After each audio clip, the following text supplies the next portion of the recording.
المحامية إليزابيث جونز عضو اللجنة التنفيذية لحزب استقلال المملكة المتحدة يوكيب، ويوكيب كانوا السبب وراء الاستفتاء على أوروبا وبداية الأحداث المتعبة. Welcome Elizabeth Jones.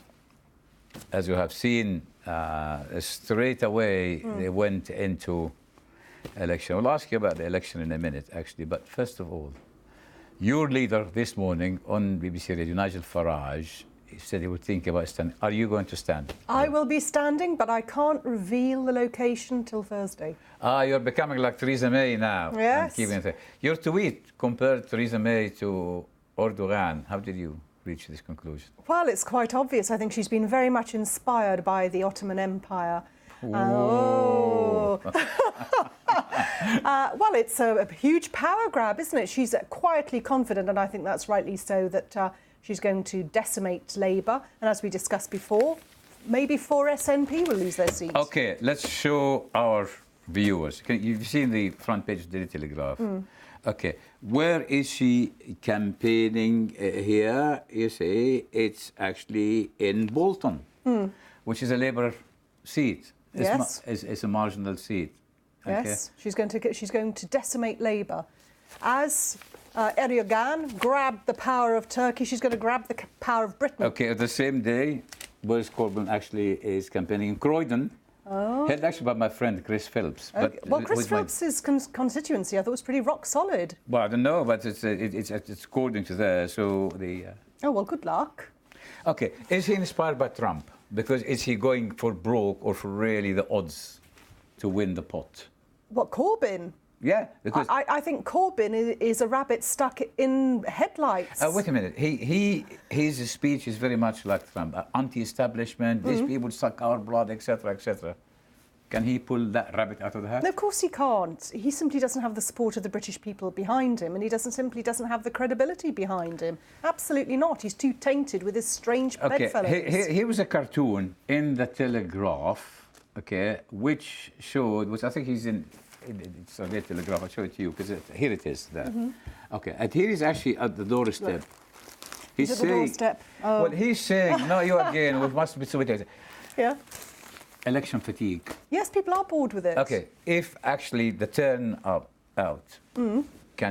calculation can actually harm who next? Well, the turnout, I should imagine, would be harming Labour. Really? Yeah. I think so, very much so. Young people would... They can't be bothered. They're on holiday, it's a sunny day, they want to be in the garden, they forgot to register to vote. It's just about coming up to the exam time as well, isn't it? A-levels, degrees, people will be head down, swatting for their lives. So what are the UKIP luck chances this time?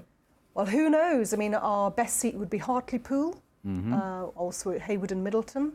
I think the focus will probably be on the northern heartlands of Labour. That's where we did very well in 2015. Also, Thurrock should do very, very well. And Clacton. Today, the big shock news of Clacton. Yeah, because Douglas Carswell لا كان مع المحافظين وبعدين راح لليوكيب. Are you going to stand in all the Carswells? Or keeping no, but I'm sure there's a very good local candidate who knows the area well and is very well known by the And I can't branch. tempt you to tell us where you're going to stand. No, I can't say anything till Thursday. Right. Good to break now. ابقوا معنا نذهب إلى استراحة قصيرة نعود بعدها إلى من لندن.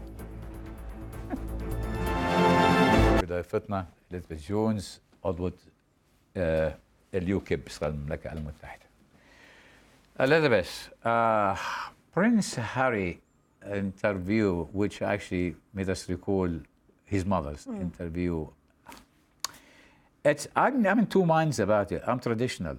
I used to get a slap on the head if I complain as a child or if I even cry. But now he's pouring his heart out about what used to be taboo in sort of complaining about the mental health and so on.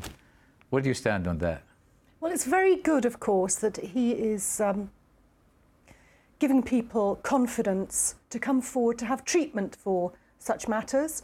But these issues have to be handled sensitively, not in a sentimental manner, and they have to be handled in a mature way and not with immaturity. And I'm sure at the moment we've seen people like Wayne Rooney, the footballer, crying his eyes out on the pitch. We've seen cricketers crying and wailing. You know, There's a lot of public display of emotion, which there wasn't I before. was smacked for crying when I was 7 years old, and the teacher told me, "With tears in your eyes, you're going to fall again and cut your neck." So, well, it's been extreme, but we would never, ever, actually, the Prince Charles, the Queen, Prince Philip would even talk about their sickness or things like that. So, what's happening to this generation? I don't think it's actually a generational thing. I think it's more to do with a media thing. If we look back to this World War II, I'm sure you remember those big posters, albeit they weren't in big circulation. Keep calm. Yes. Keep calm for the people during the Second World War experiencing... Well, that's the Queen generation, and then, generation. Yeah, keep calm. And then, do you remember the postmodernist mug everyone has with keep calm written across? Keep calm, yeah. So it's gone to telling people to keep calm in the face of adversity, exercise fortitude in the face of difficulty, to a postmodernist joke and a mug. So we've sort of gone through the revolution of emotion there.